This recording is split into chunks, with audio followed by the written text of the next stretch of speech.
What's up, guys? Today what we will be going over today is Kobe Bryant a top 10 NBA player of all time? Knowing the name of Kobe Bryant, very popular name, any person who hasn't even seen the NBA, you think, yeah, he's one of the greatest players of all time. Hey, I agree with you. But now we're actually, realistically looking at the facts, the stats, and seeing if he actually is a top 10 player of all time. Whenever you guys actually go down the list of the accolades, how many championships he's led as the number one option, the scoring, as well as many other key metrics we will kind of glance over today. Kobe Bryant, he's fiddling around, about to fall off the edge or maybe sticking around. But let me tell you guys, go over what I kind of have in my top 10 and kind of debating if Kobe Bryant's actually in the mix within here. So whenever we're going through the top 10 players of all time, number one, pretty much 90%, 95% of NBA fans can actually agree that Michael Jordan is the true greatest player of all time.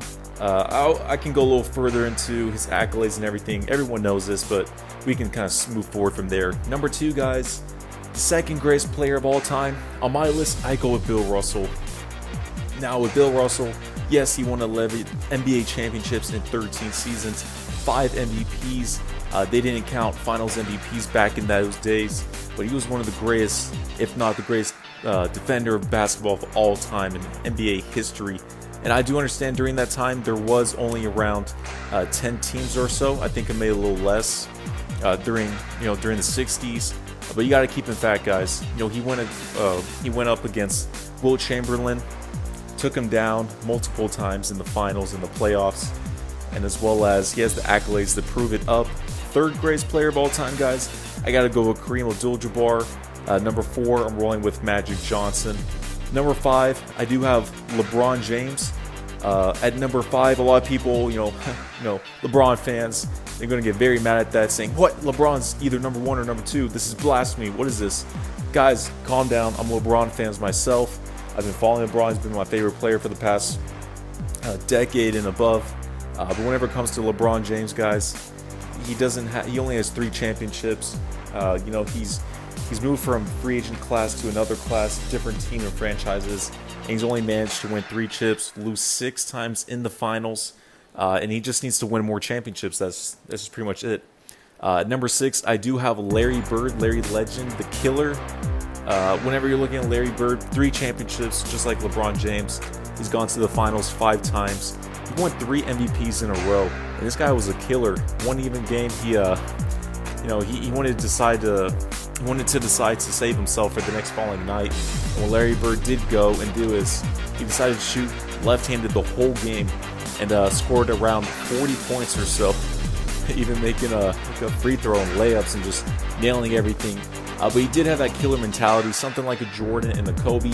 Larry Bird, you could not push him around. He was from the hood. He, from the streets, and he knew the hard life, the farming and everything. Larry Bird was really up there. Too bad with his injuries. He's only played around 11, 12, or 13 seasons around in that mix. Not really the same player as he was at the very end.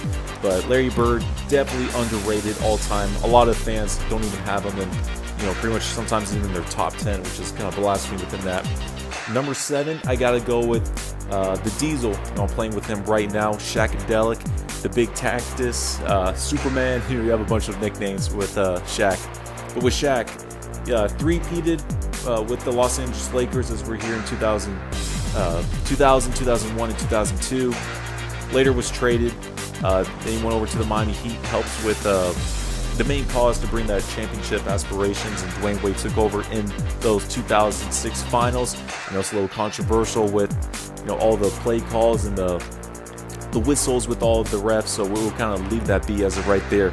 But with Shaq, one of the greatest players of all time, he could have been the greatest of all time if he actually would have stuck to his health regimen, if he actually took things a little more serious. Not saying that he did, but you can see at the later part of his years that he did break himself down very quickly. And within that, Shaq, he has so much left in the tank. I think he could have won at least 5 NBA championships. Guys, at number 8, now things are getting a little closer to the top 10. We still haven't heard of Kobe. At number 8, guys, I got to go with Tim Duncan, Mr. Fundamental, Mr. Hit that bank shot, whatever. Tim Duncan, whenever it comes to him, playing in the NBA. He never missed the playoffs, which is important. He was the first pick to where he was on the Spurs in 1999. He won his first NBA championship in his second season, being a huge part with the Admiral, and took over. He was the foundation of the Spurs with Craig Popovich early in the days with the Admiral. After those 2 championships, Tim Duncan for sure was the main guy on all the chips when it comes to that. He has 2 MVPs, 3 Finals MVPs, and he never missed the playoffs. Always had 50 wins or above, except for in the 2012 season, whenever there was that lockout. But they did have, I believe, the best record in the NBA whenever the Spurs got knocked out in the first round. I think that may have been 2012 when they got knocked out in the first round. I may have to look back into that, but I'm pretty sure they did. Or maybe that was 2011.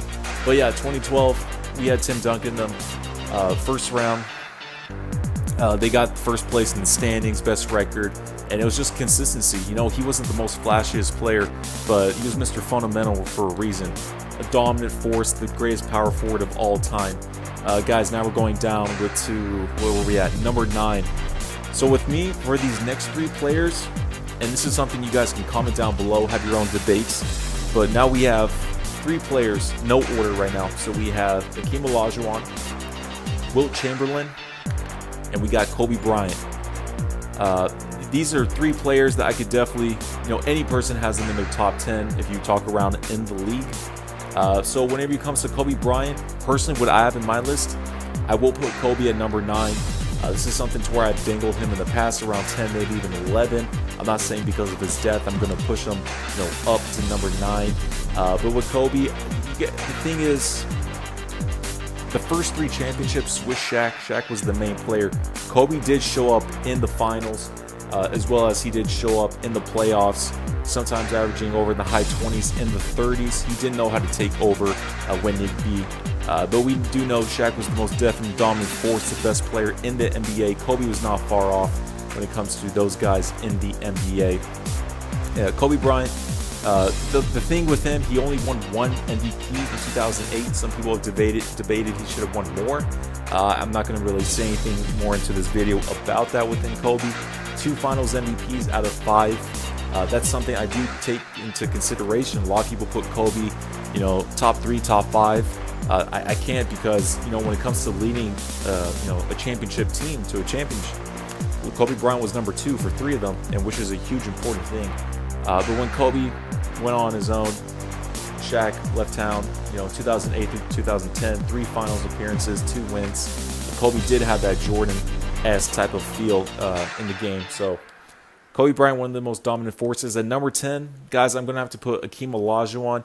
Dominated, especially as the best player undisputably from 94 and 95 when Jordan was retired, winning back-to-back championships against the Knicks in 7 games, and then the next year destroying the Orlando Magic and the young Shaquille O'Neal and Penny Hardaway.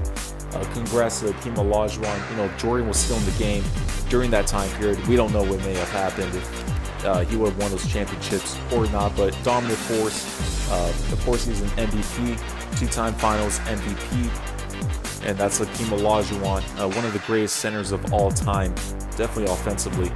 Then, guys, I'll probably have to go with number 11 with Wilt Chamberlain. 2 championships. He does have 4 losses. He does have the accolades and stats whenever it comes to him and his performances. But again, guys, he did lose that many championships with Jerry West, losing to Bill Russell night in and year again. So with Wilt Chamberlain, he did play in a different era with different players, not star-studded. So we have to put that in consideration. But guys, let me know down below what you have in your top 10 players of all time, how you rank these 10, 11 that we did announce for today that I do have. And especially when it comes to at the end of the season with LeBron, if he wins another championship, I'm going to have to revisit this conversation and move him around. For Kobe, I do have in my top 10. That's something to where it could be debated. He's more kind of on the edge. But if you ever put him around 9 through 11, I respect that. I would love to hear you guys and your thoughts and why either or, because those guys are very close together. Great NBA players. But question is, Kobe Bryant, top 10 player of all time? You tell me.